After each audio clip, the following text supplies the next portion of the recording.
رزقنا الله وإياكم في الدنيا زيارته وفي الآخرة شفاعته إن شاء الله. أعوذ بالله من الشيطان الرجيم. بسم الله الرحمن الرحيم. الحمد لله رب العالمين، والصلاة والسلام على أشرف الأنبياء والمرسلين أبي القاسم محمد وعلى آل بيته الطيبين الطاهرين.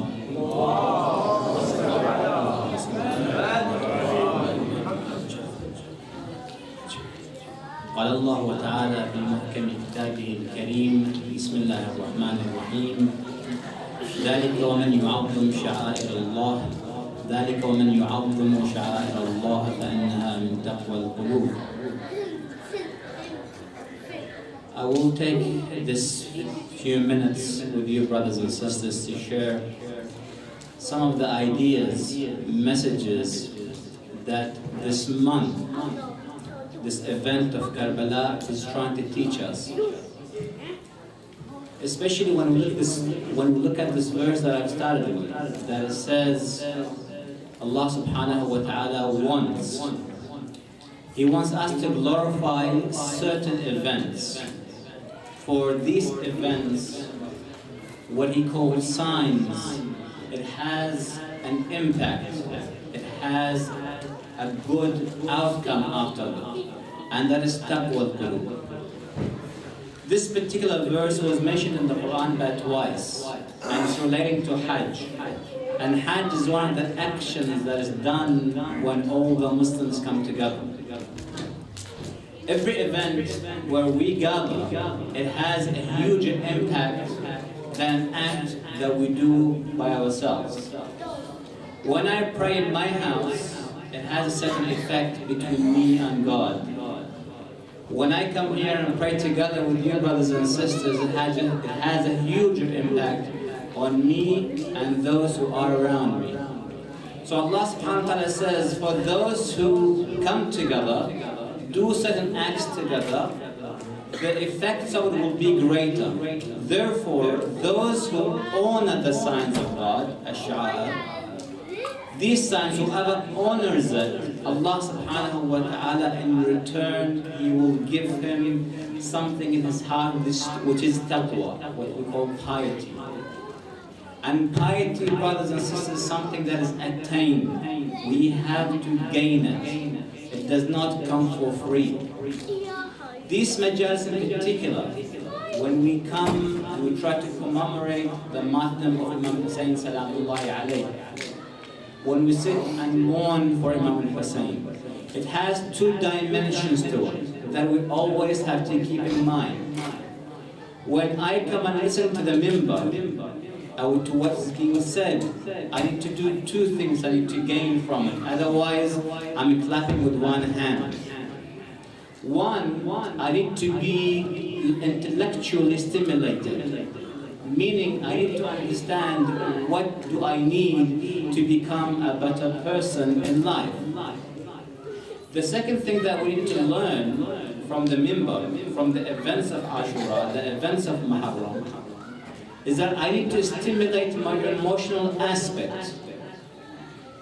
If we look at the community today, or the Muslims in general, specifically the fellows of the Ahlulbait, you see either some of them complaining about the minbar being not logical enough, not intellectual enough, just concentrating on the emotional aspect. And they say it's only for crying, it lost its job. Then you have some people saying, well, if we put someone on the minbar who does not do na'i and do a good voice, then what's the point of me attending? So they try to separate the two. When it comes to Imam Hussain salamullahi alayhi, Imam Hussain wants us to have both together, intellect and emotional level.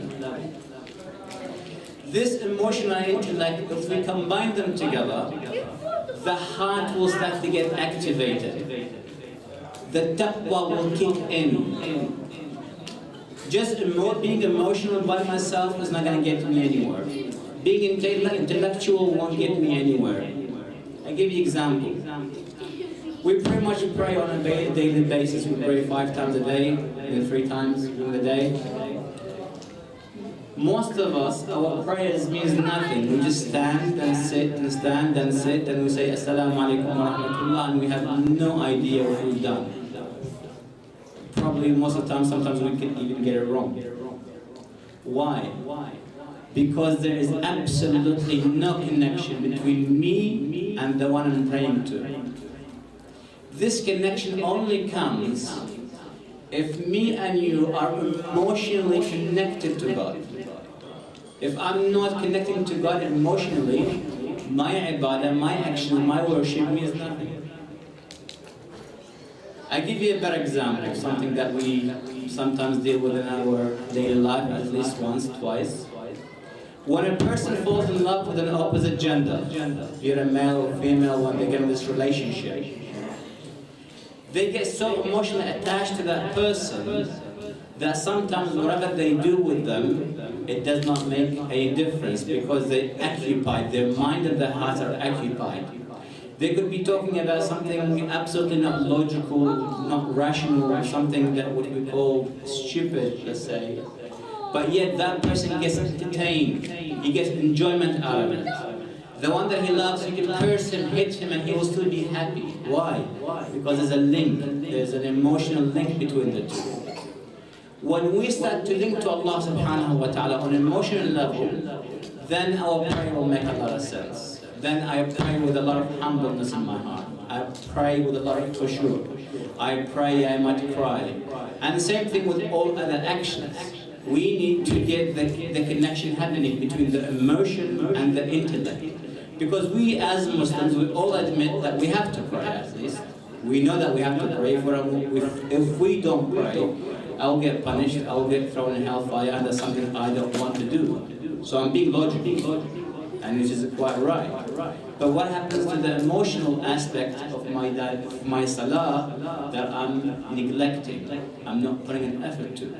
So brothers and sisters, from today I'm trying to highlight a point, and inshallah, if God gives me the life, we'll talk about different aspects of Karbala and the revolution of Imam Hussein Salamullah alayhi, is the fact that we come here to pray at the same time that us think and contemplate.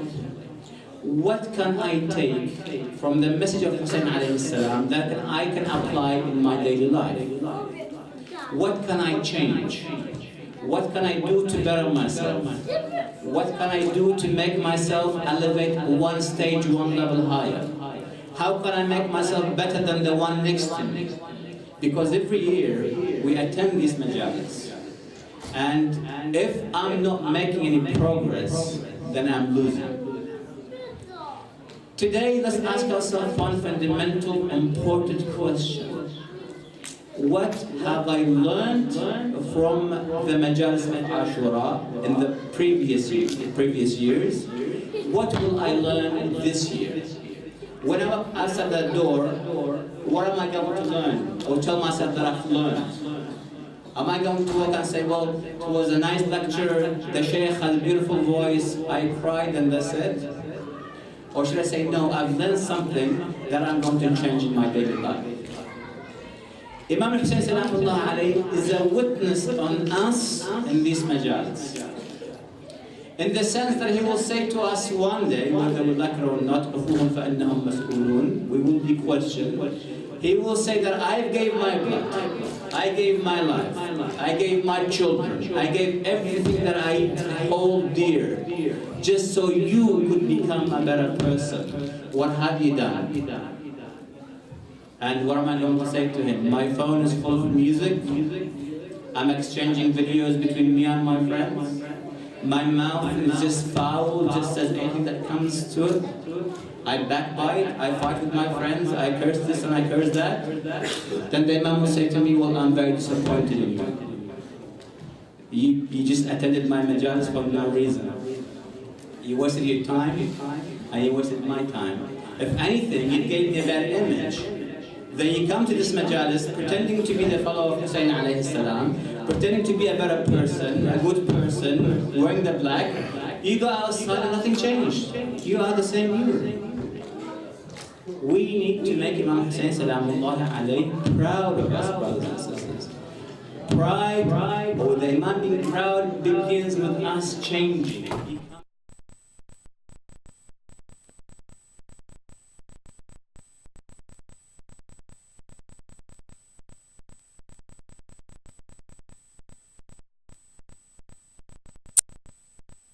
I will try to better myself. I will look at myself and see what do I do wrong in my daily life. Do I listen to music? Do I watch things I shouldn't be watching? Do I talk foul language? Do I fight with those who are considered to be my brothers and sisters? Let me rectify. Let me fix. Let me do the right thing. Thus Imam Hussein will be happy. Thus Allah subhanahu wa ta'ala ultimately will be happy.